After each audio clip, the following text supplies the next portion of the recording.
This is Princess's V40. This is entry level in Princess terms. This is the cheapest Princess that you can currently buy new. We're at Southampton Boat Show. I apologise for the music in the background, although it's actually quite nice. There's a live band going on just over there.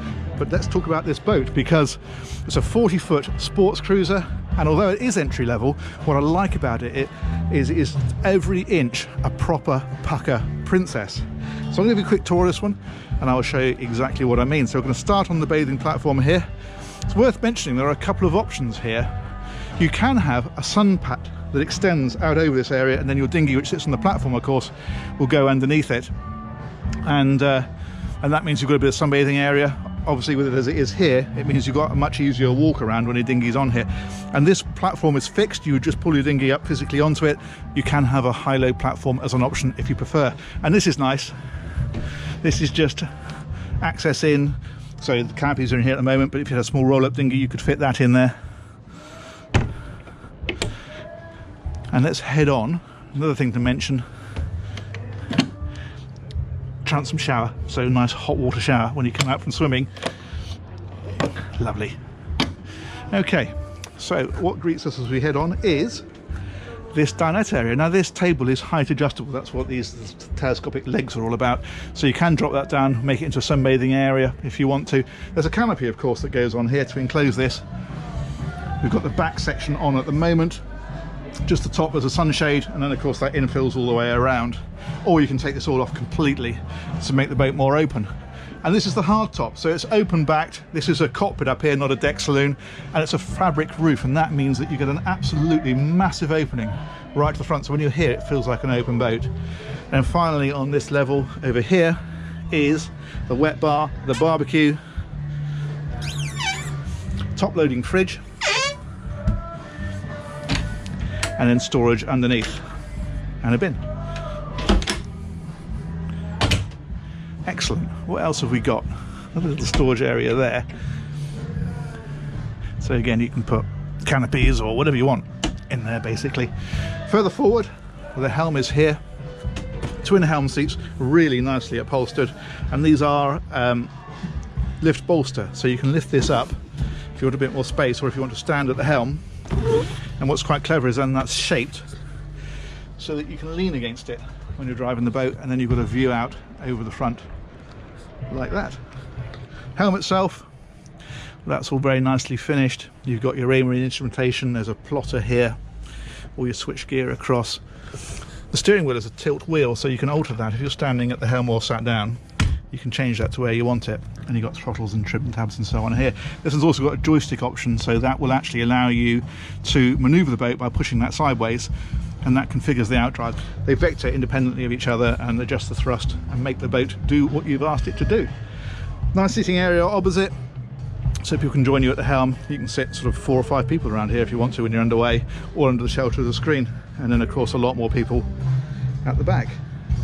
Excellent. Let's head on downstairs. Now this one's got the light oak interior, looks really classy.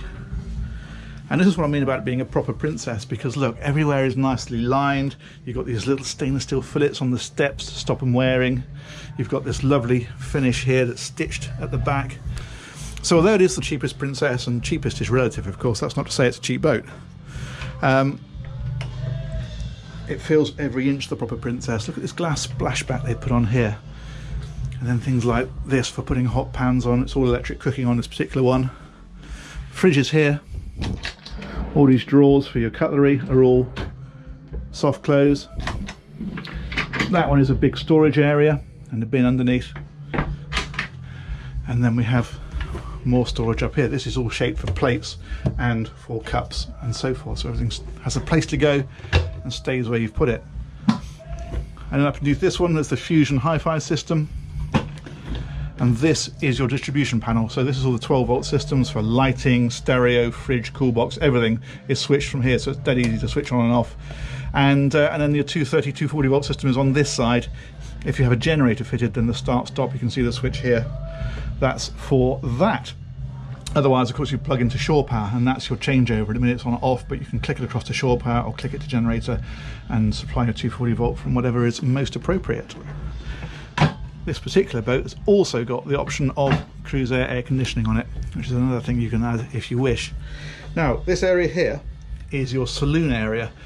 There's a big skylight overhead, so you get plenty of light into here. And again, it's got one of those telescopic legs. So this table can be dropped down. There's infill cushions to go on there, and that will make into a double bed. And again, storage up in behind. And you've got blinds here that will drop down over these big hull windows. What else have we got? Bar area is over here. Nicely illuminated, and cutouts for all your glasses and bits and pieces. And then if we head on forward, we find the master cabin up in the bow. Really lovely size. And again, loads of storage. These are big drawers underneath the bed. So you can get bedding in there, whatever you want to put in there. There is a wardrobe over on this side. That's illuminated. This is what I mean. They don't cut corners anywhere. So even things like illuminated wardrobes, you get them on the big boats, you get them on this boat. Storage up here. And then there's an opening hatch which gives you ventilation or another way out of the boat, and then they put a glass panel behind it so you get extra light into here. And then hull windows again, of course. This is nice. A little dressing area tucked in the side. Lovely. Okay, there's one heads on this boat, and it's in here.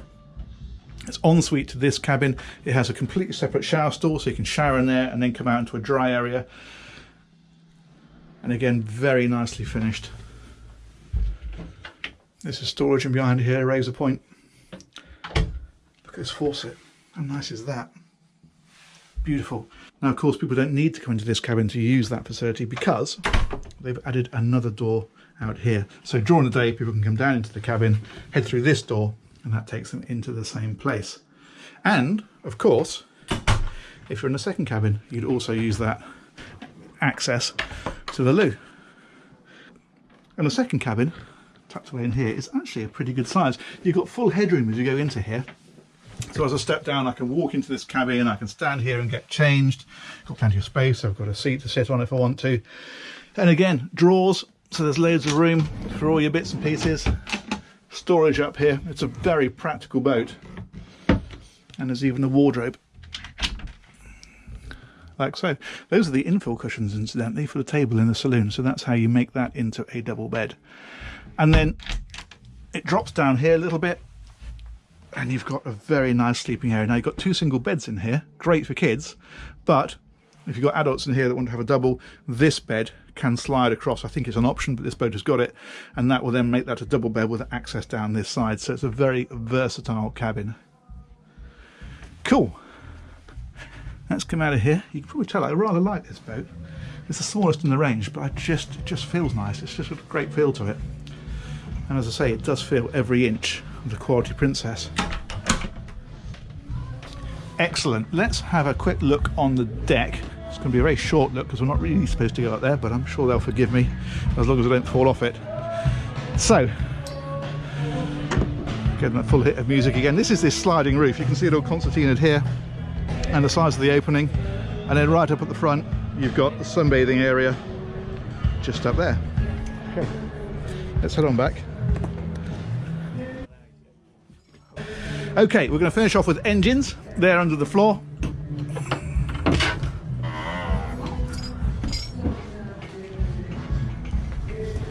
Okay, let's head on down. This rack here, incidentally, is to drop a couple of fenders in, so you've got a bit of extra fender storage.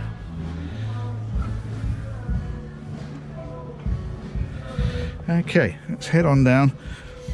Now, the engines in here are a pair of Volvo Penta D6 330 straight six turbo diesel engines, and they've in the boat a top speed of around 36 to 38 knots, that sort of region. But again, it's proper Princess. You see all those little blue labels everywhere? Just like on the bigger boats, everything is labelled, everything's neatly routed, everything's easy to get to. And again, it's got all the soundproofing that you find on the bigger boats, so it's very refined. Filters are easy to get to. It's a very nicely laid out engine room. Yes, of course, much smaller than on the big boats. No standing headroom in here, but you can get around it. It's all nicely finished, and it's a pucker job. Cool. Okay, let's come back out of here.